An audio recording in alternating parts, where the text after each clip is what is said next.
Hello everyone की खबर आशा करूँ सकलोरे ভাল মোৰ নতুন ব্লগ এটালৈ আপোনালোকক স্বাগতম জনাইছো। আজি শিৱৰাত্ৰি হয়, মহা শিৱৰাত্ৰি।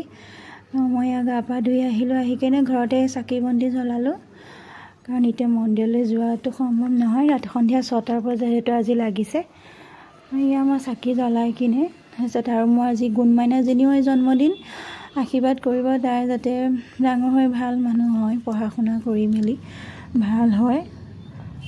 তাতে আজি ব্লগটো বনাইছোঁ, চাই থাকিব কি কৰোঁ দিনটো। বাৰ্থডে নাপাতো বুলি ভাবিছোঁ, কিন্তু ব্লগটো চাই থাকিব আৰু তাৰপিছতে আৰু এয়া আপোনালোকৰ ভালনে সকলোৰে ক'ব মোক।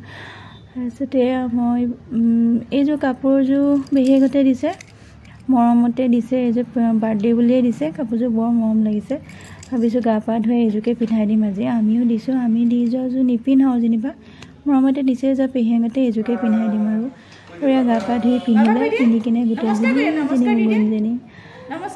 তাইক মৰম আশীৰ্বাদ কৰিব দেই।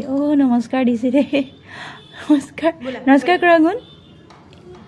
আৰু যাবলৈ তললৈ ৰেডি, তাই যায়গৈ। তাৰপিছতে এইজনী পিয়াহ লাগিছে, পানী খাই আছে।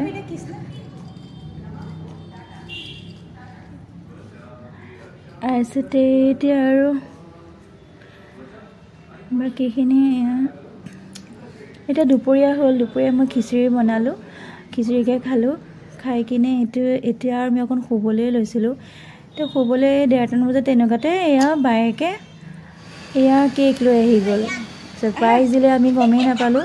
হঠাৎ আহিলে, আহি কিনে এইজনীও বাইক তাই হয়, আহি গ'ল কেক লৈ কিনে। এতিয়া ফটাফট আৰু এনেকৈ ধুমাধুম এনেকৈ কৰি দিলোঁ, কাৰণ ভাবা নাছিলোঁ আমি পাতিম বুলি, ভবাই নাই।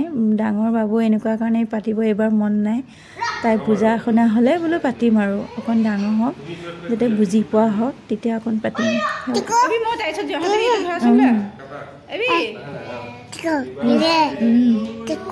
তাৰপিছতে কেকটো কাটিলোঁ আৰু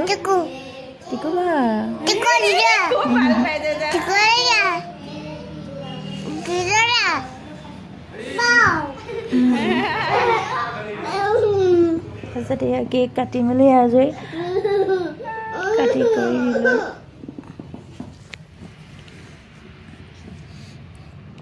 এতিয়া কেকটো দেখিবলৈ বৰ ধুনীয়া। তলতো দিওঁগৈ, পেহীখন তলত আছে।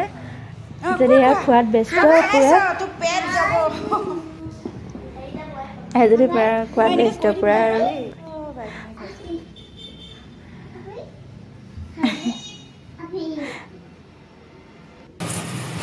আৰু অকলে শেষতে নিজে খাই আছে পুৰা। আৰু সৰু ল'ৰা ছোৱালী জানি কেক বুলি ক'লে পাগলেই হয়। তাই আজি নিজে খাব পৰা হৈছে ফাৰ্ষ্ট টাইম। মই এইখিনি মেমৰিখিনি বুকুত সাঁচি ৰাখিলোঁ, যাতে তাই ডাঙৰ হ'লে চাব পাৰে। ইয়াকে কৈ মই সামৰণি মাৰিলোঁ।